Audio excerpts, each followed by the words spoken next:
Përshëndetje fëmijë të dashur. Shpresoj se keni mbetur të kënaqur nga prezantimi i kaluar. Ne vazhdojmë të jemi përsëri pranë jush, duke sjell aktivitetin e radhës përmes mësimit digjital e klasa.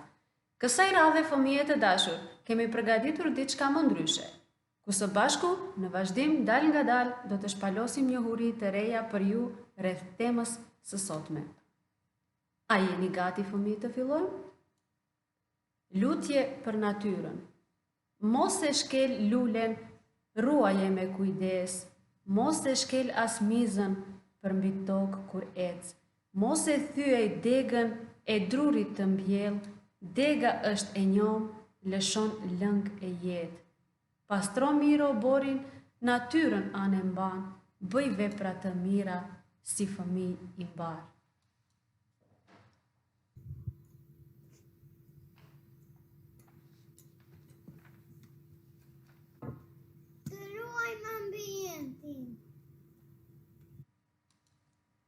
A ju pëlqeu fëmijë vjersha?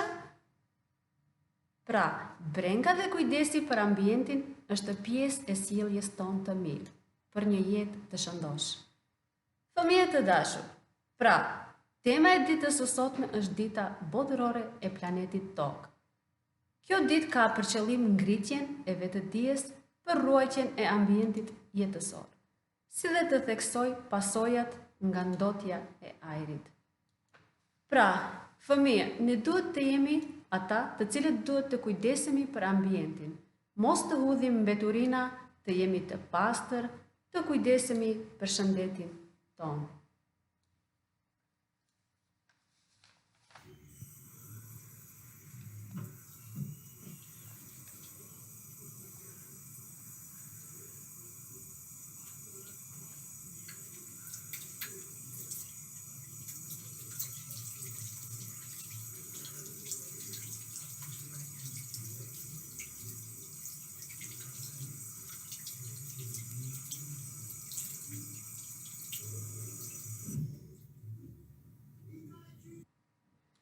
A e dini se pse higjiena personale është aq e rëndësishme për shëndetin tonë?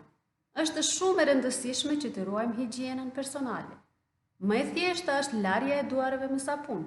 Duart i lajmë më shpesh gjatë ditës dhe gjithsesi para hajës. Në mëngjes me duart lajmë edhe fytyrën, ndërsa dhëmbët bukur do t'i ndriçojmë me brush dhe me pastë për dhëmbët. Kështu që nuk do t'ju lejojmë bakterieve që të na i prishin. Më së miri është kur edhe tërë trupin do t'a lajmë me ujë dhe sapun, ndërsa flokët do t'i lajmë me shampon, kështu që jo vetëm të kemi erë të mirë, por edhe të mbesim të shëndosh, dhe mund të luajmë dhe të shoqërohemi sa të duam. Prandaj, duart do t'i laj, shurup mos të pi. Qëndro në shtëpi, qëndro dhe ti. Pra, fëmijë të dashur, kjo ishte e gjitha që kishim përgatitur për ditën e planetit Tokë. Mirupafshim.